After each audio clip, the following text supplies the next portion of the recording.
I read Gary Farrow's testimony in Donald Trump's New York criminal trial so that you don't have to. Who is Gary Farrow? You might be asking yourself, because I was asking myself.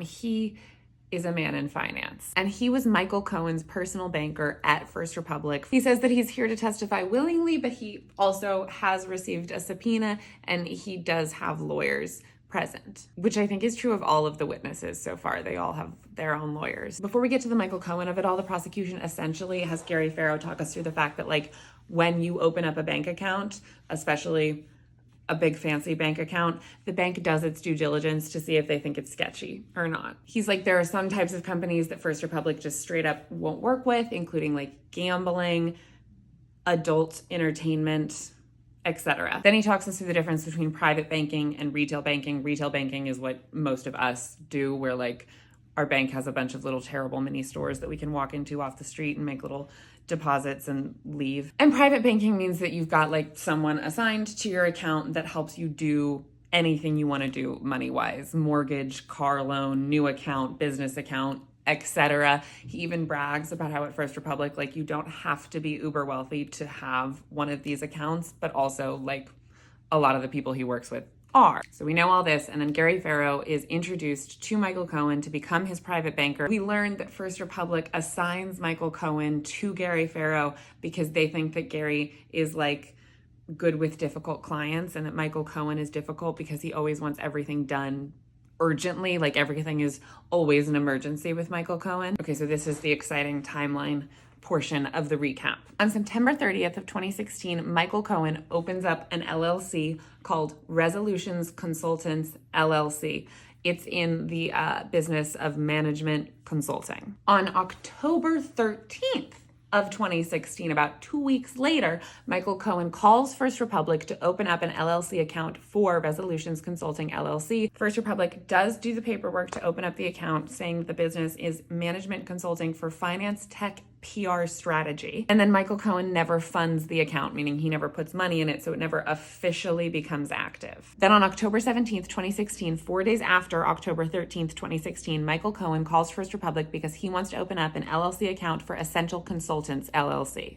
Essential Consultants LLC is a real estate consulting company. In the paperwork that Michael Cohen files for both of these accounts, he specifically checks a box saying that there's nothing political going on, nothing campaign related to see here. Next, Michael Cohen takes out $131,000 against a second mortgage on his house. His wife co-signs for that. Next, Michael Cohen puts that $131,000 in Essential Consultants LLC's account, and he sends $130,000 of those dollars to Keith Davidson, who puts it in a client attorney trust account. Michael Cohen calls this payment to Keith Davidson, who is Karen McDougal and Stormy Daniels' attorney, a retainer. Gary Farrow is like, yeah, this isn't really that weird. It didn't raise that many red flags. It's not uncommon for things to turn around quickly in this business.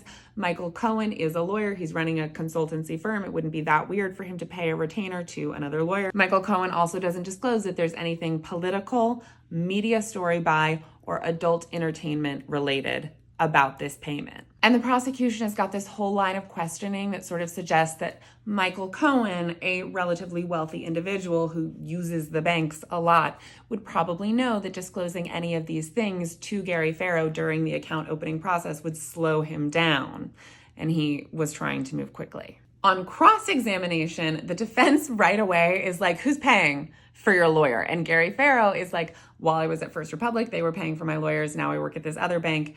They're paying for the lawyer I have here today, which I think is all still related to the Rona Graff bit. He's like, it's not weird for jobs to pay for people's lawyers. It's not weird that Donald Trump is paying for his people's lawyers. There's no quid pro quo expected. Okay, guys, it's all regular. The defense gets Gary Farrow to talk about the fact that he was taken off Michael Cohen's accounts when he became sort of like a slimy public figure.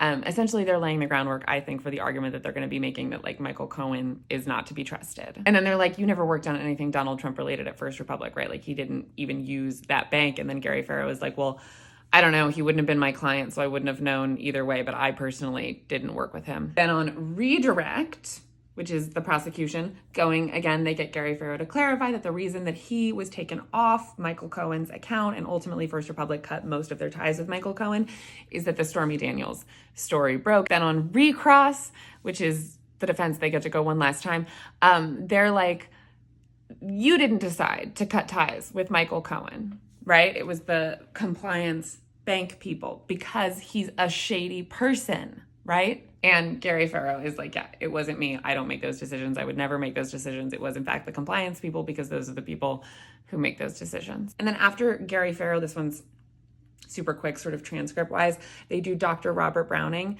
who is the head of the archives at C-SPAN. He's been working there for like 37 years. And as we know, C-SPAN captures all the stuff that the politicians do, and they hold on to all the footage. They use him to introduce these like tapes of Donald Trump where he's talking at public events after these women have come out about him harassing them, and he's sort of taking the opportunity to harass them again, but publicly and on camera.